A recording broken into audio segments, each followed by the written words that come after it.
Recording in progress. Yes, ladies and gentlemen, boys and girls. I am back to the African Fighters. It's your favorite boy, Jabril.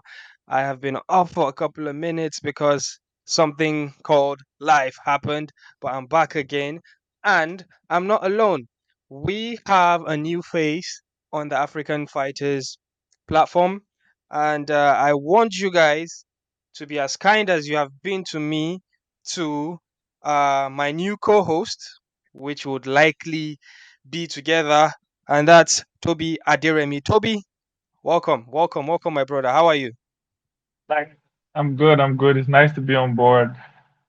Nice to be here. Yeah, so guys, Toby is might look shy, but he is not. I promise you, he is quite learned about the MMA, our beautiful sport. And Toby, you are based in Lagos, aren't you? Yeah, based in Lagos, born, brought up in Lagos. Lagos boy.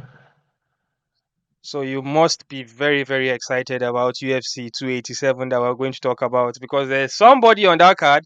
Speaking about Lagos, guys, this is a great segue, I would say. Somebody born and brought up in Lagos, maybe half of his life in Lagos, but anyways, that's none other than Israel, the last Bender Adesanya, coming out with, I think, the KO of his career, the best KO of his career at the moment, or I should say the sweetest victory of his career, which is a knockout, second round knockout, where he knocked Alex Pereira out. And tell me, how do you feel about that first? Let's talk about how you feel about Easy's knockout, then we'll go into the fight and then talk about things after the fight. Honestly, I was hyped. I was hyped for it. I was a little scared. I'm not going to lie, going into the fight for him because mentally, like 3 times, somebody beat you 3 times. Like sooner or later, you're going to run out of excuses. So I was a little scared for him, but I was hyped. And when he won, oh my god, it was I was I was happier than him probably. Okay. I want you to paint a picture for me. Give me a layout of how you watched it, where you were, who you were with, and what your reaction and everybody's reaction around you was. Okay, so obviously because of the time difference, it was about I think 5 a.m. Lagos time, Nigerian time. The whole family was watching it. Me, my brothers, you know, and round one, everybody was a little scared because Pereira was really touching him and he was messing up his legs. And we know Israel Adesanya's base is very important for everything that he does.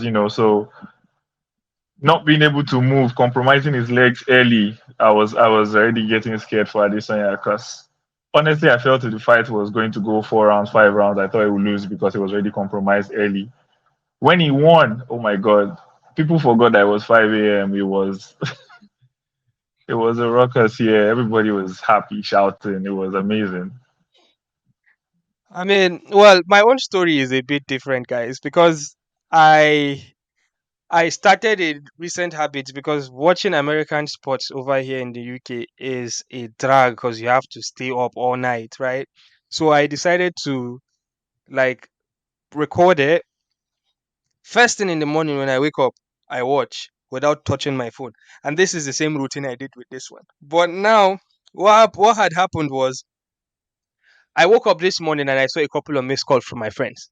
So I saw missed calls around that 5:30 time. I was like, "Ha, these missed calls. They are probably gonna tell me like, yeah, easy one, or they wanted to share the moment with me." But I was like, no, I would not let this detract me or spoil it for me. So I went, pushed my phone aside, and I watched. Bro, I'm gonna tell you this. That point where Easy was kind of like ducking when Pereira was got him in the corner, reminiscing of the last fight. He got him backed up against the Mhm. cage. I swear, I thought Easy was going out because you listen to the commentary It was and very then you similar to the last fight. yeah, you listen to the commentary and then you use your eye test. Obviously you could see that before he cornered him, he caught him with that calf kick, that devastating calf kick that he has, and Easy kind of like react flinched. He didn't want He didn't want him kicking that leg. I swear I thought Easy was going out, bro. And when he landed on top of him, hey, I can't see say he draw an arrow. Then I was like, okay, let's see if the leg is still compromised. And then remember when he trolled Pereira's son, and then he did the keep up. He jumped up. I was like, this guy, his legs look fine. Are you telling me that this guy was playing? Well, they call it playing possum. Are you guys really? Playing Do you guys possum. really, really mean that he actually did that, or do you think that he was actually hurt? Um, I think he was hurt. I listened to the conversation he had with Pereira post fight, where two of them were showing a lot of respect and everything. He was compromised. Even in the post match interview, I think he was feeling those calf kicks a lot, but I don't think it was to the extent where he could not move, he could not circle out. But for me, I think Pereira got overconfident in that second round because the previous fight, it was the same thing that happened. Pereira will back you up towards the cage, and then you can't escape, and then he will unleash. But this time, I just felt like it was too early. Adesanya still had a lot in the tank. So I think Adesanya played a smart one on him, but I think he was Yeah, hurt. so At the same time, he just used it to his advantage. yeah, so for those that don't know, I recently found myself working inside the space of MMA and promoting events. Then there's something I found out. Fighter meetings. This is where the commentators would have interviews, like private interviews with the fighters, and this is where the fighters will reveal like their strategies. Obviously, this will be confidential. So if fighter A comes and tells the commentator, "This is what I want to do. This is my path to victory," they will keep it a secret and then listen to fighter B. The reason why they do these things is because the commentators should be able to communicate with the audience or the fans watching at home more, like, so they'll understand the story. So I use now, because of this knowledge that I have now, I pay close attention to what the commentators are saying. And to be honest, DC does not really do a good job at hiding what each other's strategy is. And he So hinted about Easy playing possum because Easy and his camp had probably told they already mentioned that this is how we intend to beat him. We are going to knock him out early and we are going to play possum. And when his guard is down, we are going to attack him. You understand? So I feel like yeah. DC let the cat out of the bag early. But again, I still believe, as you mentioned, that the leg was compromised, right? But one thing I would say is the major difference in my opinion is that let's take it back to the kickboxing days of Easy versus Pereira, right? In the Yeah. first fight, a lot of people argue that Easy won. It was a very close fight. Second fight, Easy was winning most of the fight before the KO, right? Um, Yeah. let's say then the last one that happened in the UFC in MMA, Easy was also leading before the TKO, right?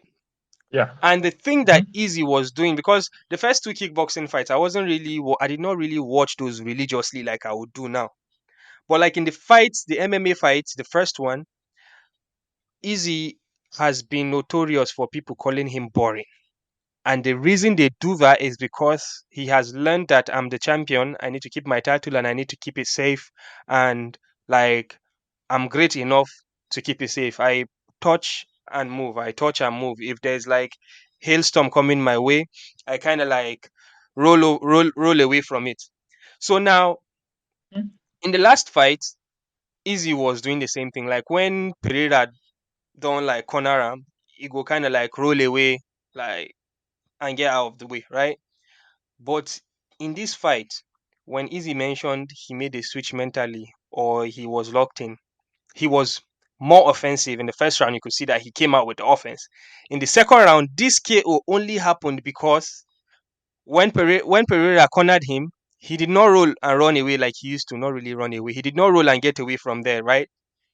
He decided to attack fire with fire, and that's how I believe he got that knockout. Because many people will be hearing him say, will be like strong mind, determination, competitor, all those things, but they don't really understand what exactly is. And I think that is the biggest difference, or that is the change that Easy did.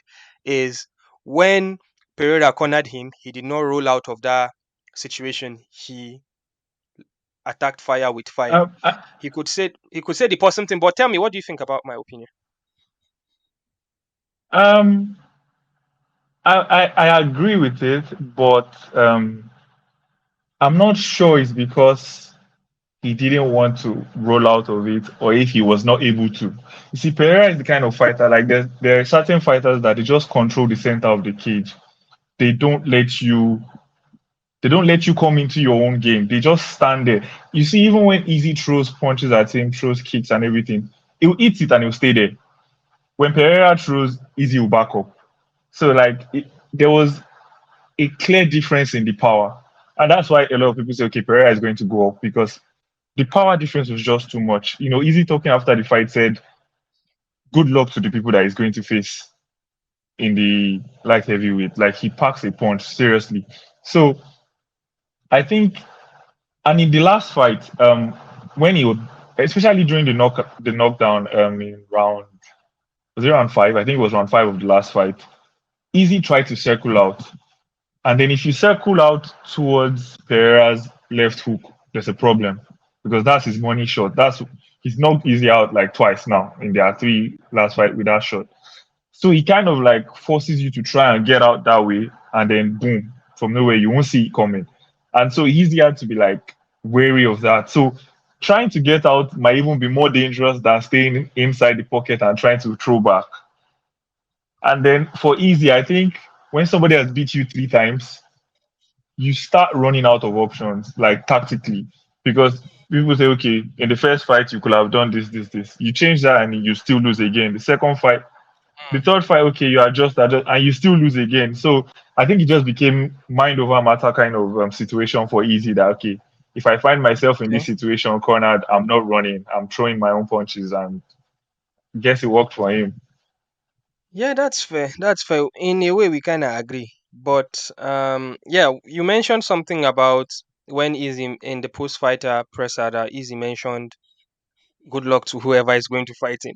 So now here's the thing. A lot of people are saying, "Oh, Easy is ducking the trilogy," and I am 100% sure after seeing what I've seen and hearing what I heard that the trilogy will not happen. And honestly, I don't want to say for easy sake I don't want it, but I think it really wouldn't happen because first of all, Easy mentioned that he has moved past it, right? And Easy has been, apart from Kobe Covington, he has been the one with the biggest Dana White privilege in the sense that he's the only champion in the past couple of years that is the only one that calls a fight and gets it. There, we saw it when he fought Soldier of God, I've been a Soldier of War, Romero, Romero. The fight wasn't merited for me, Romero, for Easy to fight Romero. Romero wasn't really the clear cut number one contender. Easy called yeah, at for it. that point he was just taking names. Cannonier too was not a clear cut challenger. He was calling it, and he got it. Same as Pereira. Who did Pereira beat? He beat Sean Strickland, and we know Sean Strickland. We know Mhm. he's a mid carder. He's not really a like a list He's just superstar or like a a list fighter. gateway into the top. Yeah, So Easy calls. So what I'm trying to get at is Easy always calls his fight, and he called for Pereira early. Now that he called for, that's what he said. He said I called for him. Now I've beaten him. I've moved past him. And to be honest, the last two times Pereira was fighting, was trying to make weight, he was always the last person to make weight. Apparently, an hour before this last weight cut, an hour before the stopped weighing, that he was still 2 pounds overweight. So we know, looking at him, we know he looks like a heavyweight. We know how big he is. We know how hard it is for him to actually make weight. And to be honest, I see him beating Jamal Hill, the the light heavyweight champion. So light heavyweight champion. yeah, Jamal. I think he can beat Jamal, but that is a different conversation. Anyway, so Pereira now. So now, with that being said, Izzy said he doesn't want to fight Pereira, and Dana White has suggested that Pereira will move up to light heavyweight.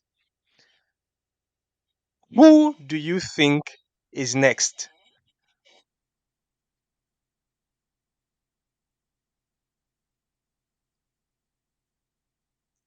or easy. Yeah, yeah, yeah.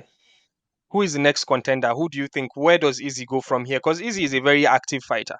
So who do you think is next? If you are Yeah. struggling to find who you would say, I can throw some names your way, right? So No, we're looking at, he called out Dricus. He called out Dricus shyly. yeah, he Said did, he doesn't want to yeah, give he him did not, clout.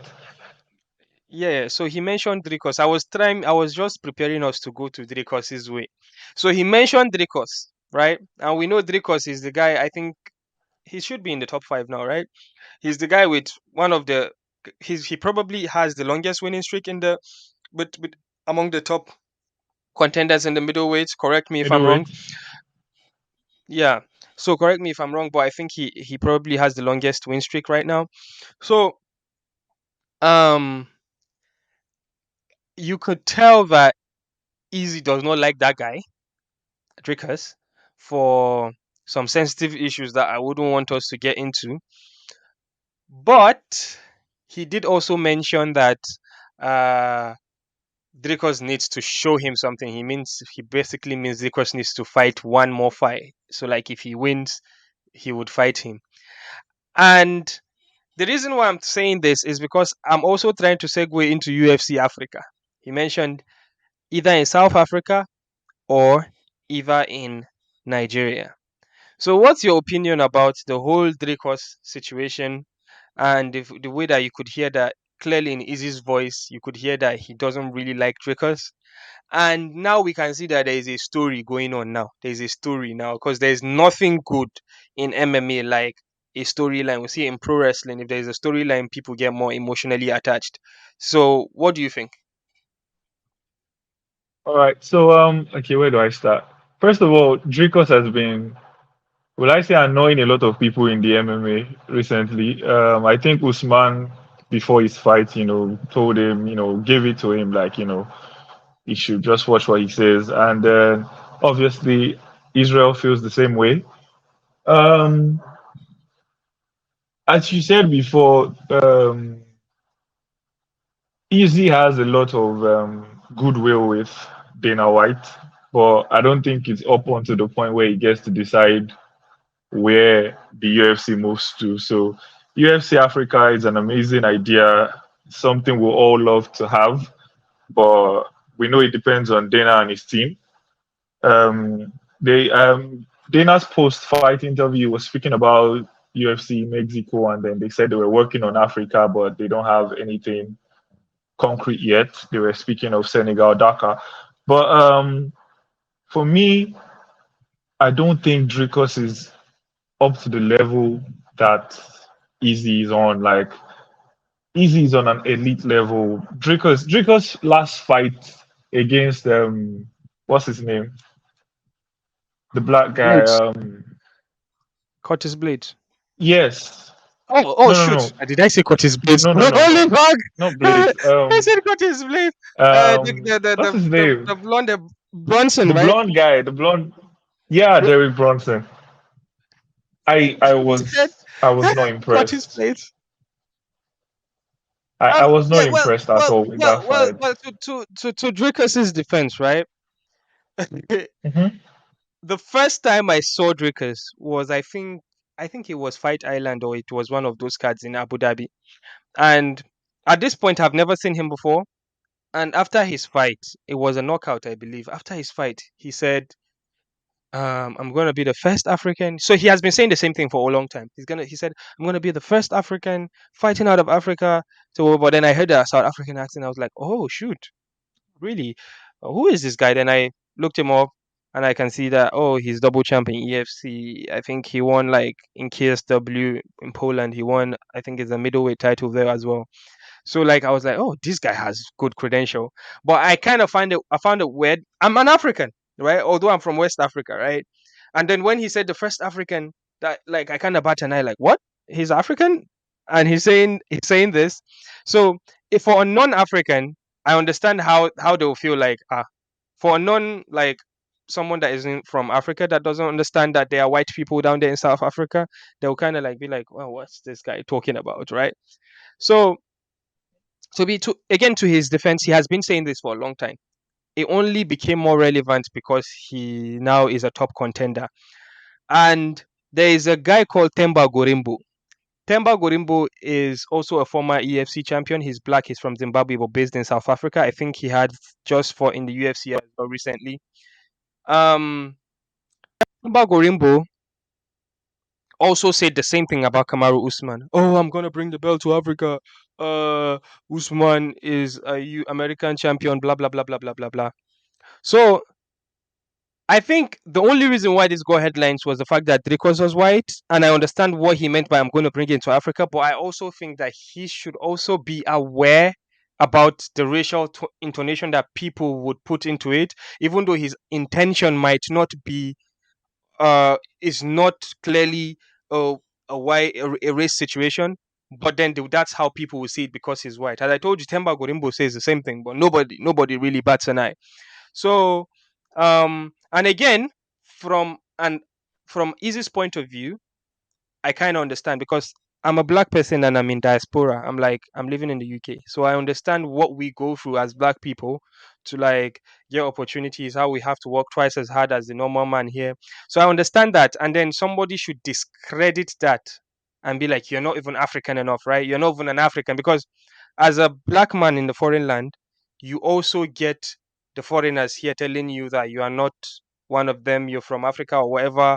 Uh, it's a whole messy thing. So, but if you are in the shoes of somebody that is in diaspora and somebody throws away your throws away your identity or whatever it is, you feel some type of way. So I kind of understand where Easy and Kamaru Usman are coming from as well. So yeah, that's my Um, 2 cents about it. I, But I think you have something okay, to say. okay, yeah. To what you said, first of all, I'm not even as nice as you're going to be as you're being with Dricus because I feel what he said was just completely ignorant and disrespectful. Like there was absolutely no need for it. And the issue with Temba is that he doesn't have a platform. Let's just say what it is. Like he's not there yet. So I mean, for you to say things and command reaction, you need to have the platform to do so. Dricus Du Plessis' issue is that he is kind of saying that because I think he has spent more time in Africa or because he plied his trade in Africa for a longer period of time than these guys. He feels he's more African than them, which makes absolutely no sense to me. Same thing what Usman said, all these guys were born here, their parents worked and toiled here, gave them the opportunity for a better life. And he hasn't even done anything yet. If Dricus Du Plessis should retire tomorrow, I don't think anybody in the next 20, 30 years will remember his name because, to be fair, he hasn't really done anything. He hasn't beaten anybody of real significance that you can, pull up and say, okay, this was supposed to be a champion and he beat this person. So I don't share the same sympathies or understanding with him that you do. I just feel he was completely out of line, to be fair. Well, again, I understand what you mean. Ladies and gentlemen, I'm not trying to be diplomatic in case you are watching this video and be like, this guy is being too nice. I'm not trying to be diplomatic. I am telling you how I feel. And how I feel is I genuinely believe that uh Dricos was talking about the fact that he's actually training in Africa. He doesn't mean it that way. However, it looks that way. um it's also an insensitive thing. It's also an insensitive thing to say. So, but then I genuinely believe what he's saying. And again, if he was black, we would not bat an eye. Yeah. So let's talk about uh this is like the biggest news that we've heard. So when in the press conference of UFC 287, because one of the reasons why we started this YouTube channel, me and Farouk, is because of UFC Africa, right? And we constantly have been talking about this in the past 2 years now. And this is a time that we have kind of narrowed something down. We actually got something because in the last press conference, we could hear somebody with a Yoruba accent that was saying that was he first of all said, told Dana that he has sources that they are building a facility in Nigeria. I don't know how true it is. And then he also asked about UFC, and then Dana White asked some guy called Lawrence. Apparently, the Lawrence guy is one of the assistant managers there or logistics guy or whatever. He's one of the guy that is a key figure in UFC Mexico PI. And like apparently they are looking at arenas in Africa, and the one that caught their eye is Dakar. And I recently traveled to Gambia. Gambia is just next to Dakar, right? Senegal. Senegal is a beautiful place. They are really open for tourism right now. They are doing incredible things with basketball, with football, and their venues. They have an incredible stadium there for the national team. They've got an incredible arena in Dakar Arena. They are doing things with BAL Basketball Africa League. They incredible stuff. They hosted Afrima Awards, that's like African Grammys, inside the Dakar Arena recently. So like these are people that are kind of like inviting people in. They are inviting people in. uh they've achieved a lot. They literally won everything to win in African football last year. So because of like their development and what they put in place. So I believe it's a government that would work hand in hand with the UFC, right?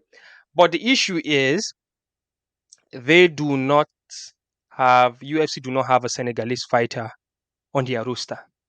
And this doesn't mean that they cannot, because Senegal has a long history with combat sports. That is Lutte Senegalese. That is the Senegalese wrestling. They've got some stars like Bombardier, who kind of transitioned into MMA. They've got Rogue, who currently is fighting in one championship heavyweight division. I think he's probably one win away from fighting for the title. So I think it's quite easy for them to get one or two people in the card if they actually do it in Senegal. But here's the thing: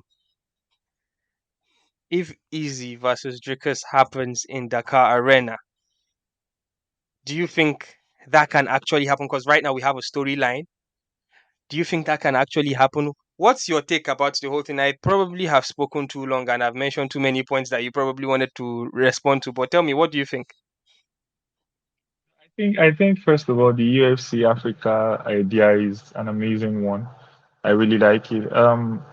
But for me, and I understand the kind of person he's and the kind of person he has been in the past, I think the business side has to make sense for him. Has to make sense for the UFC. Okay, so if we look at how many sitters can you get, for the fight, how many people are willing to pay, what the fight is worth, then also um if you're going to bring Israel versus Dracos to Dakar, it's probably going to be for the middleweight title. And then that has to be a super card. We know the UFC likes to have super cards. So you're going to have issues with, you know, people arriving early. People like to train, get used to the altitude, all of that. And there's a whole lot of like logistics that play into, where they decide to use. Someone like Israel now likes to go, I think, a week earlier to his venues. He didn't do so. He didn't go too early to Miami because he said he's been there before. He knows how the weather is and all of that. I believe most of the fighters on the UFC roster have not been to Africa once in their life. So going to Senegal, training there, do they have what it takes to accommodate all of that? Because now you're not just creating one facility that is going to host it. You're going to have different facilities where fighters can train, but not be in contact with each other. They want to bring their teams. They want to do a lot of things. They also need proper hotels, all of that. And I believe that on the infrastructure side, Senegal is capable, but in terms of the business aspect of it, whether it makes sense for the UFC, that remains to be seen. Because Okay. I don't Wait. think Dana White would Mm-hmm. do something generous for Africa and say, okay, let's Wait, just take wait, it there because wait. I love Africa. I have answers for you. You see this thing that you just mentioned. I used to have the same sentiment. I see anytime they Okay. talk UFC Africa, my ear antenna they go boom because I want to hear everything. And they have thrown in one of the press conferences of many that I've watched of Dana. They have thrown questions about making so he mentioned about like the conversation started from UFC PIs that they don't really make money from the PIs, right? It all started from fighter pay, and then you mentioned like these are the things that we do for the sport. The PI we have in China, the PI we have here, and all that. We don't really make money with these things. So he also mentioned that when they went to Brazil, they did not make money, they lost money. So when they go to Brazil, they lose money, they don't make money. And they only go that to grow the sport. They only do that to grow the sport. And he mentioned he will spend no matter how many amounts he's going to spend, they will spend it to come to Africa. So when they go to places like Abu Dhabi, Yas Island, those places, or they go to Melbourne or they go to Australia or wherever, those places, those cities, they host them. They are the ones that mostly are inviting them, most especially the Middle East. UFC get paid to come there, right? So, but Yeah. in cases like Brazil and Africa, it's going to be a charity case, right? So now that is one. So they are not afraid of losing money. So they don't really care about the business. Because I used to think the way you think until I heard him say something like that. Then um you mentioned about logistics and travel and training and all that. The average money, do you know how much the superstars of Lut Senegalese make? They make tons and tons and tons of money. Lut Senegalese, that's the Senegalese wrestlers, because they sell out their big ass stadiums that they used to do that sand wrestling that they do, right? But what you probably don't know is that Senegal is a hot holiday destination. So there are like holiday packages. I can confess because there are holiday packages here, like from Jet to British people that travel a lot. Jet2 or TUI.com. You could go to these websites and you could get like holiday deals into Senegal. A lot of people go there. So it's so when UFC do events in Yas Island, in Australia, in the US, Miami, all these places, half of the crowd there are mostly traveling fans. People travel for the experience, right? That's why when corner fights, you see the Irish fans travel. That's why when they come to Yas Island, you look at the crowd and you would see that it's not Arab people that you are seeing, it's white folks that you are seeing that traveled from Europe. So it's the same thing. Senegal is safe. It's not like Nigeria where there will be questions about security. Senegal is safe. Senegal has been hosting people. They have a lot of five-star hotels in Dakar. The arena is awesome, Before you go too right? far, before you go too far, do you believe Africans have the same traveling culture? Do No, you no, no, believe no, no, no, no. Nigerians I'm will going. travel to? I'm gonna tell you. I'm gonna tell you. Nigerians don't even go to Olympics, so they know they go World Cup unless say the money plenty. So, but the thing is, I think the white folks of South Africa, they kind of have the traveling culture. They can actually go to the event, but not in like a high number. In Nigeria too, a few people that would have money will go, but not that substantial. But somebody like me now that I'm in the UK, I can easily just decide to go, right? And I understand the situation in Nigeria where people cannot travel. With football, they love football so much, but they still don't travel to go see the Super Eagles, right?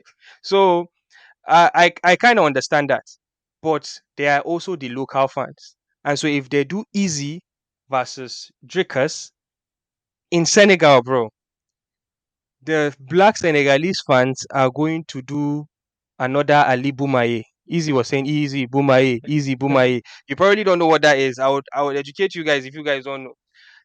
Ali Boumaye is something that happened in Rumble in the Jungle. That was one of the biggest pay-per-views of all time that happened in Zaire. That is the current Congo in middle Africa, in the middle of Africa. So Ali versus George Foreman. George Foreman, devastating knockout artist. Everybody, Ali was the biggest underdog. He came in there. So people of Congo they speak Lingala. Lingala is the local language, and Bumaye means kill him or beat him or something like that. So they are saying Ali Bumaye, Ali Bumaye. So now that became pop culture, Ali Bumaye, right? But people don't know that's where it came from. So that was what The Easy was saying, origin. like Easy Bumaye. So he kind of feels like this is gonna be my own Rumble in the Jungle, right? So imagine how huge it would be, right? For the sake of story and the sake of picture, a blue-eyed white boy versus a black African boy at the main event inside Senegal in the arena for the first time ever in the history of the world. How do you? There's no. There's already enough to sell. You Now that understand? you sell it like that, now that you sell it like that, it makes absolutely a lot of sense. It will be great. I honestly hope that it can happen because there's no better place to have two African fighters for the middleweight title than in Africa. So I Yeah, I yeah. Like think initially, it when will we've be been an talking about amazing it will be an amazing event. when we've yeah, yeah. So when we've been talking about UFC Africa, we'll just be doing like our fantasy booking, trying to see, okay, so what makes sense? We're just going to throw people on the card of African descent. But now we actually have a story. You understand? There's nothing like storyline. We actually have a story. And this is not just white South Africans versus black folks, right? This has the momentum to carry like Republicans versus Democrats in America.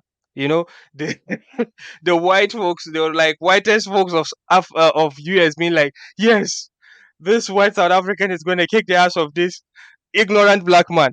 So I can see that happening. Like the Kobe Covington energy. They can use that Kobe Covington Yeah, energy and yeah. kind of be like, this has the potential to be a huge, huge thing, a huge, huge thing, and it's just sad Plus, that there's the this Dakar there's Arena. this It's just, unseen beef it's just sad. Yeah, it's between just South sad that the Dakar Africa. Arena. Yeah, yeah, it's just sad that the Dakar Arena has, I think, between 12,000 and 10,000 capacity. It's not big enough for us to kind of see like that momentous, like huge crowd. Like that's the only issue I have with it. But like apart from that, I think But Senegal. If African go ahead. African fans get up. They can make the place start bouncing. 12,000 is enough to make the place shake. Yeah, yeah, yeah, And yeah. also there's Me, I'm just this talking about the unseen visuals. beef Hmm. between South Africa and Nigeria. I don't know where it started. I don't know how it started. But for some weird reasons, they don't even like Nigerians, and Nigerians don't particularly like them either. There's also the idea of Big Yeah. Brother South Africa versus Nigeria that just went down, and then there was a lot of Well, commotion with that. I don't know. There's just this is that thing South Africa over? Is versus the big Nigeria brother? mentality. Is the big brother thing over? I believe it is. I think a South African girl won. I don't remember her name, but No I think way. yes, one South African girl won. Yeah.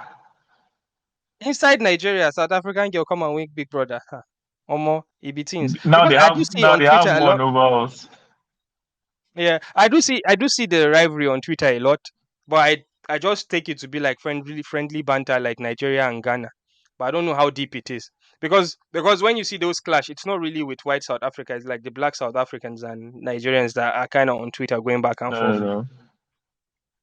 Yo, anyways, I think we've chat enough about UFC Africa, and let me just check our rundown to see what else we have to talk about. I think that's it from here. Do you have any other topic that you want to talk about? Not really, not really. It's been a nice Yeah, well, conversation. Big win for yes, Easy. yes, yeah. Congratulations to him once again. Yeah, yeah, yeah, yeah. Ladies and gentlemen, please like, subscribe. If you enjoy this conversation, we are very soon. We are going to be adding this in audio form in everywhere you get your podcast from. Make sure you follow, subscribe to all the good things for the African fighters. I remain Jabril, and this is my co-host Oga. We don't really have chemistry yet. When I Toby said this is my co-host, you'd Aderemi. be like, "Oh, okay, there you go." All right, It was coming. It was coming. all right, my brother. All right, ladies and gentlemen, that's it. We out. Come on, Africans!